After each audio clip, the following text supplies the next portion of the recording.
ABP Ganga, खबर आपकी, जुबान आपकी।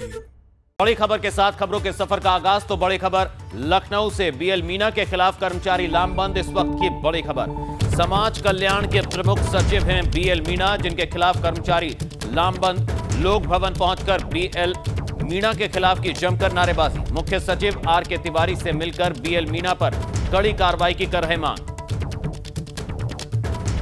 तो इस वक्त की बड़ी और अहम खबर लखनऊ से बीएल मीणा के खिलाफ कर्मचारी हुए लामबंद। समाज कल्याण के प्रमुख सचिव हैं बीएल मीणा।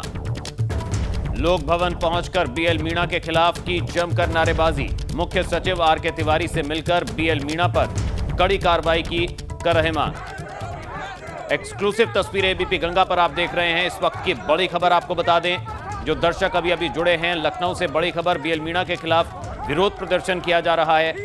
तो बीएल मीणा के खिलाफ कर्मचारी लामबंद हो गए हैं और नारेबाजी कर रहे हैं। समाज कल्याण के प्रमुख सचिव हैं बीएल मीणा।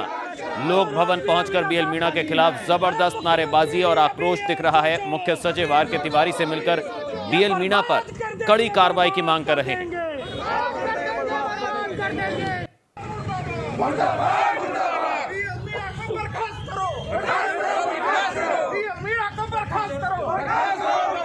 तो जबरदस्त आक्रोश कर्मचारियों में दिख रहा है। ज्यादा जानकारी के लिए, अपडेट के लिए रुक करेंगे लखनऊ से सहयोगी अनुभव इस बड़ी और अहम खबर पर हमारे साथ जुड़ गए हैं। अनुभव, आपसे जानना चाहेंगे, जबरदस्त आक्रोश कर्मचारियों में दिख रहा है, लामबंद है, नारेबाजी हो रही है, आखिर क्या शिकायत है और क्या फिलहाल वहां पर स्थिति बनी हुई है? देखिए, ये प्रमुख सचिव है समाज कल्याण बीएल मीणा, IAS अफसर हैं और ये इनके दुर्व्यवहार के चर्चे हमेशा रहते हैं। कुछ दिनों पहले एक बैठक कर रहे थे तो वहाँ अपने डायरेक्टर को इन्होंने गाली गलौज की थी और अमर्यादित भाषा का इस्तेमाल किया था। उसको लेकर तब भी नाराजगी देखने को मिली थी और जो विभाग के लोग हैं वो मंत्री के पास पहुंचे थे, फिर मुख्य सचिव के पास पहुंचे थे और फिर एबीपी गंगा ने खुद बीएल मीणा से ये जानना चाहता कि आखिर ऐसा उन्होंने क्यों किया। एक बैठक में उन्होंने ऐसी बात क्यों कही, तो उन्होंने कुछ बोला नहीं था, लेकिन आज फिर इसी तरह की जब बात सामने आई तो तमाम जो कर्मचारी है, खासतौर से समाज कल्याण विभाग से जुड़े हुए, उन्होंने पूरा मोर्चा खोल दिया है। काफी संख्या में ये लोग इकट्ठा हुए, लोक भवन के गेट पर पहुंच गए, वहां जमकर नारेबाजी की और साफ तौर पर ये मांग की कि इनके खिलाफ कार्रवाई की जाए। कार्रवाई भी ऐसी नहीं, इनको हटाया जाए। इनके दुर्व्यवहार की शिकायत पहले भी हो चुकी है, लेकिन अभी तक कोई कार्रवाई की नहीं जा रही है। ये एक बड़ा सवाल है। देखिए, जब कोई अफसर इस तरीके की बदतमीजी करेगा, दुर्व्यवहार करेगा, तो कर्मचारी काम कैसे कर पाएगा? और यही बात थी जिसे लेकर आज कर्मचारी अलग अलग जो संगठन है उसके भी कर्मचारी एकजुट हुए और लोक भवन पर जमकर नारेबाजी की है। लोक भवन में जहां मुख्य सचिव बैठते हैं वहां इस तरीके की नारेबाजी की गई है और मुख्य सचिव को पत्र लिखकर मांग की गई है कि कार्रवाई तुरंत की जाए। जी अनुभव, बहुत बहुत शुक्रिया आपका इस तमाम जानकारी के लिए, अपडेट देने के लिए। तो मुख्य सचिव से मिलकर कार्रवाई की मांग कर रहे हैं कर्मचारी। उधर कृषि कानूनों के खिलाफ किसानों का विरोध प्रदर्शन जारी है। शामली में किसानों ने हजारों की संख्या में ट्रैक्टर मार्च कर शक्ति प्रदर्शन किया। इस दौरान किसानों ने हरियाणा बॉर्डर से शामली कलेक्ट्रेट तक ट्रैक्टर मार्च निकाला। इसका आह्वान भारतीय किसान यूनियन ने किया था। प्रदेश प्रवक्ता कुलदीप पवार के मुताबिक शामली का ये ट्रैक्टर मार्च दिल्ली में 26 जनवरी को होने वाली परेड का रिहर्सल है। उनका कहना है कि 24 तारीख को शामली के किसान दिल्ली के लिए ट्रैक्टरों से रवाना होंगे। आपको बता दें कि किसान सरकार से तीनों कृषि कानूनों को वापस लेने की मांग पर अड़े हुए हैं। 9 दौर की बातचीत अब तक बेनतीजा रही है और अब 19 जनवरी को अगले दौर की बातचीत होनी है।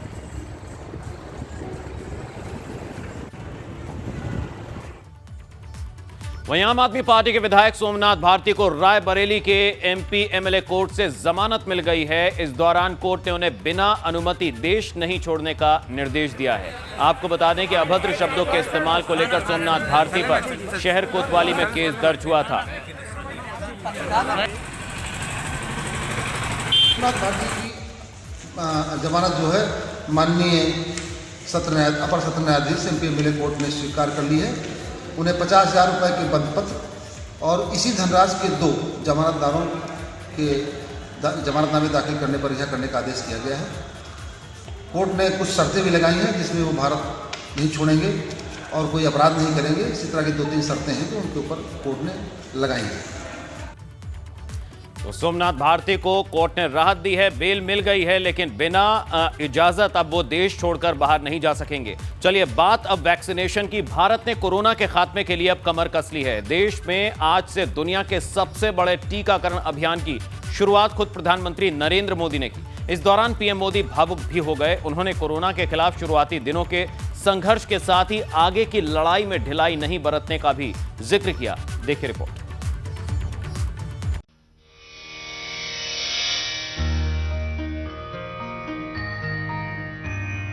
सर्वे भवन्तु सुखिनः, सर्वे सन्तु निरामयाः, सर्वे भवन्तु सुखिनः, सर्वे सन्तु निरामयाः।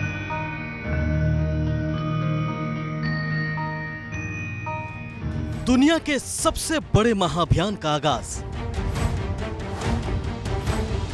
2 डोज जिंदगी की,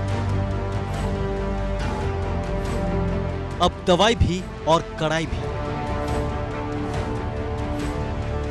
अब हमें नया प्रण लेना है, दवाई भी कड़ाई भी। पीएम मोदी के संबोधन के साथ ही देश भर में कोरोना के खिलाफ लड़ाई का आगाज हो गया। मोदी ने देश को बता दिया कि अब किसी को कोरोना से डरने की जरूरत नहीं, लेकिन वैक्सीन की 2 डोज पूरी हो जानी चाहिए। और मैं सभी देशवासियों को ये बात फिर याद दिलाना चाहता हूं कि कोरोना वैक्सीन की 2 डोज लगनी बहुत जरूरी है। 1 डोज ले लिया और फिर भूल गए, ऐसा गलती मत करना। देश में इस महामारी का अटैक इतने बड़े पैमाने पर हुआ कि बीते दिनों को याद कर हर कोई भावुक हो जाता है। संबोधन के दौरान पीएम मोदी के साथ भी ऐसा ही हुआ। वो बोलते बोलते भावुक हो गए। अनेकों जगह पर छोटे छोटे बीमार बच्चों को मां से दूर रहना पड़ा। मां परेशान रहती थी, मां रोती थी, लेकिन चाहकर भी कुछ कर नहीं पाती थी। देश के पास आत्मविश्वास इतना है कि यहाँ लोगों का मनोबल ऊंचा है, लिहाजा मोदी ने भी अपने संबोधन के दौरान देशवासियों का शुक्रिया अदा किया। हम अपने आत्मविश्वास को कमजोर नहीं पड़ने देंगे। ये प्रण हर भारतीय में दिखाई दिया है। संकट कितना ही बड़ा क्यों न हो, देशवासियों ने कभी आत्मविश्वास खोया नहीं। पीएम के संबोधन के बाद देश भर में वैक्सीनेशन की शुरुआत हो गई। जगह जगह लोगों ने कोरोना का टीका लगवाया। ये तो आगाज है, लेकिन ये अंजाम तक तभी पहुंच पाएगा जब वैक्सीन की दोनों डोज पूरी हो जाएगी। तब तक लापरवाही ना बरतें और कोरोना नियमों का पालन करते रहें। Bureau report, ABP Ganga. तो देश भर में टीकाकरण की हो चुकी है शुरुआत। वहीं केंद्रीय रक्षा मंत्री और लखनऊ के सांसद राजनाथ सिंह आज वैक्सीनेशन का जायजा लेने लखनऊ के बलरामपुर अस्पताल पहुंचे, जहां उन्होंने वैक्सीनेशन रूम, ऑब्जर्वेशन रूम का जायजा लिया और जिन लोगों ने यह वैक्सीन लगवाई उनसे बातचीत कर उनका फीडबैक भी जाना।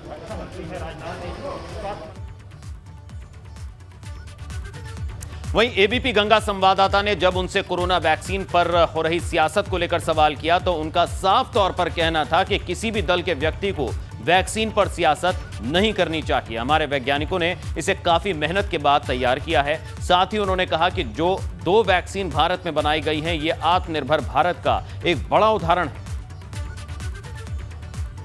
लखनऊ के सांसद और देश के रक्षा मंत्री राजनाथ सिंह भी बलरामपुर अस्पताल पहुंचे हैं। किस तरीके से वैक्सीनेशन का काम हो रहा है ये देखने, ये समझने के लिए। और आप तस्वीरों में देखिए राजनाथ सिंह मौजूद हैं और वो जो डेस्क बनाई गई है जहां पर रजिस्ट्रेशन हो रहा है, पहले वहां पहुंचे हैं। कैबिनेट मंत्री ब्रजेश पाठक भी हैं, स्वास्थ्य मंत्री जय प्रताप सिंह भी मौजूद हैं और एक बड़ा कार्यक्रम आज से शुरू हुआ है वैक्सीनेशन का। और खुद पहले मुख्यमंत्री पहुंचे थे बलरामपुर अस्पताल सुबह और अब राजनाथ सिंह यहां पहुंचे हैं। जिस समय कोविड पैंडेमिक इस देश में नहीं सारी दुनिया में प्रारंभ हुआ, हमारे प्रधानमंत्री श्री नरेंद्र मोदी जी ने उसे बहुत ही गंभीरतापूर्वक लिया। केवल गंभीरतापूर्वक ही नहीं लिया बल्कि इसे चुनौती के रूप में लिया।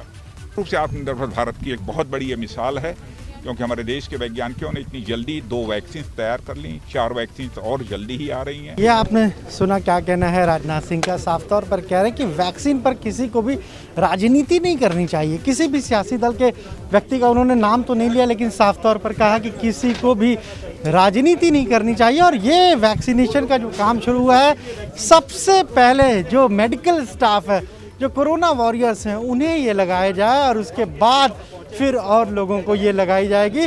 साफ तौर पर कहा कि राजनीति ठीक नहीं है। और ये जो 2 वैक्सीन है भारत की, ये आत्मनिर्भर भारत का एक बहुत बड़ा उदाहरण भी पेश करती हैं।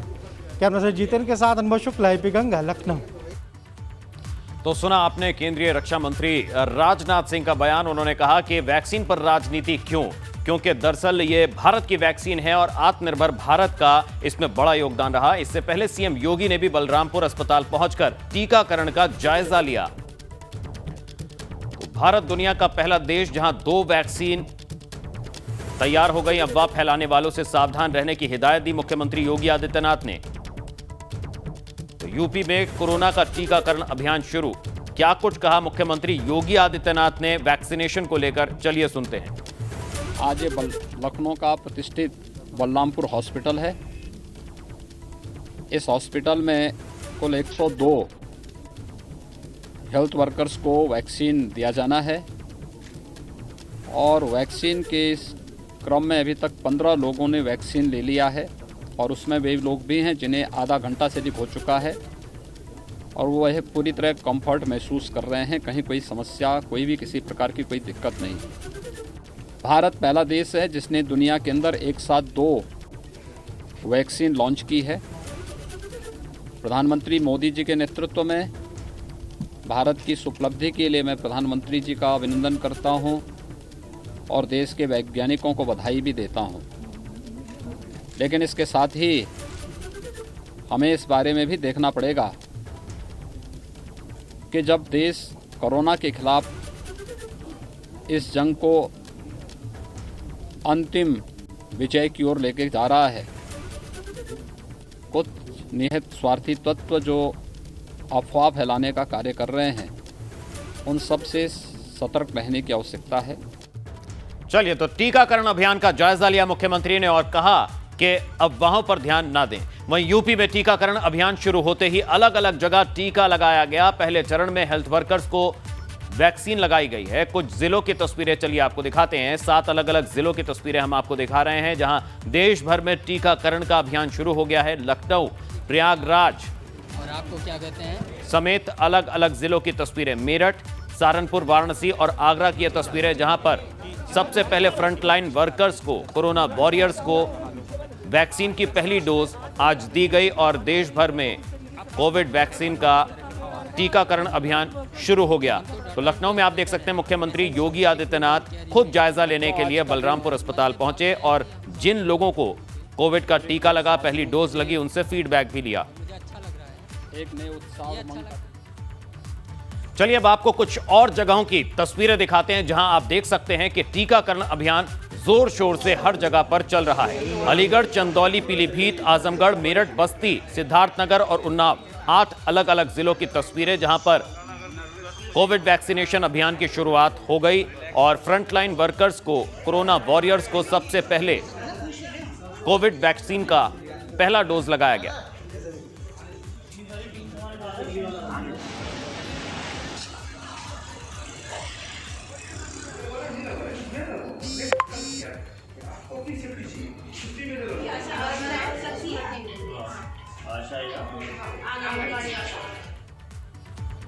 चलिए तो खबरों में बढ़े आगे। उससे पहले प्रधानमंत्री नरेंद्र मोदी, मुख्यमंत्री योगी आदित्यनाथ और सीएम त्रिवेंद्र सिंह रावत ने वैक्सीनेशन को लेकर क्या कुछ कहा, क्या स्टेटमेंट दिया, आप भी सुनिए। हमारे वैज्ञानिक, हमारे एक्सपर्ट्स जब दोनों मेड इन इंडिया वैक्सीन की सुरक्षा और प्रभाव को लेकर आश्वस्त हुए, तभी उन्होंने इसके इमरजेंसी उपयोग की अनुमति दी है। इसलिए देशवासियों को किसी भी तरह के प्रोपेगेंडा, अफवाहें, दुष्प्रचार से बचकर रहना है। आज ये लखनऊ का प्रतिष्ठित बलरामपुर हॉस्पिटल है। इस हॉस्पिटल में कुल 102 हेल्थ वर्कर्स को वैक्सीन दिया जाना है और वैक्सीन के इस क्रम में अभी तक 15 लोगों ने वैक्सीन ले लिया है और उसमें वे लोग भी हैं जिन्हें आधा घंटा से अधिक हो चुका है और वो यह पूरी तरह कंफर्ट महसूस कर रहे हैं। कहीं कोई समस्या, कोई भी किसी प्रकार की कोई दिक्कत नहीं। राज्य में कुल 33 सेशन इसके स्टार्ट हुए हैं। 50,000 हमारे हेल्थ वर्कर हैं। पहले फेज में जो हमको 1,13,000 वैक्सीन मिली हैं, हम उन 50,000 लोगों का टीकाकरण करेंगे। सेकंड फेज में जो हमारे 50+ जो लोग हैं उनको लिया जाएगा, जो कोमॉर्बिड हैं उनको लिया जाएगा थर्ड फेज में।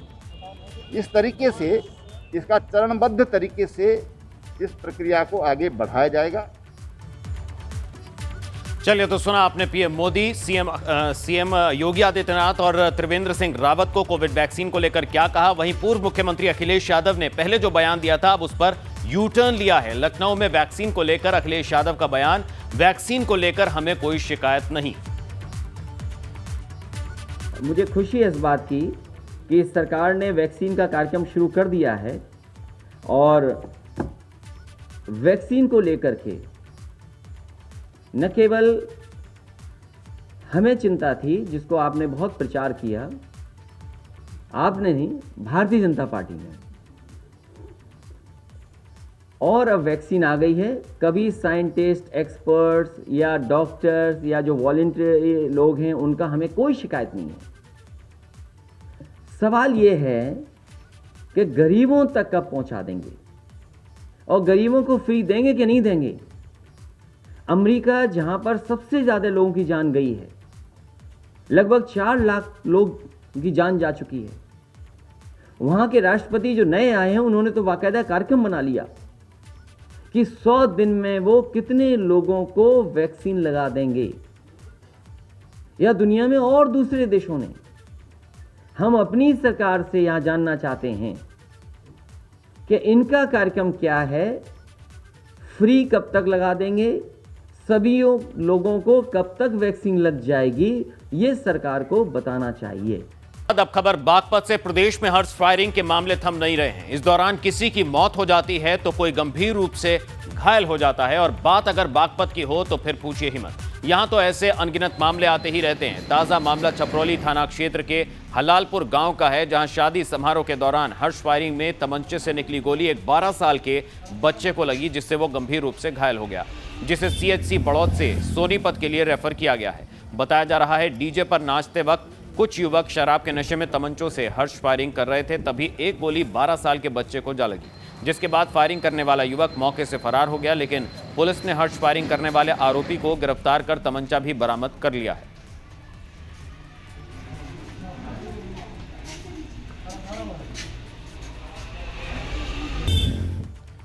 और अब आपको आगरा की एक दिल दहला देने वाली तस्वीर दिखाते हैं। तस्वीर एक सास की हैवानियत को बयां कर रही है, बहू के साथ बहू की हैवानियत को बयां कर रही है, जहां एक बहू अपनी बुजुर्ग सास को बुरी तरह पीटती हुई दिखाई दे रही है।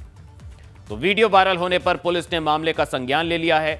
महिला की गिरफ्तारी को लेकर पुलिस आरोपी महिला के घर पहुंची, लेकिन महिला घर से फरार हो गई।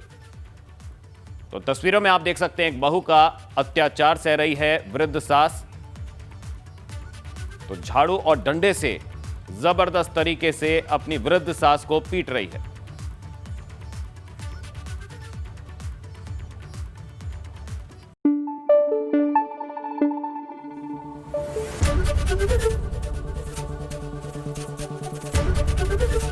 एबीपी गंगा, खबर आपकी, जुबान आपकी।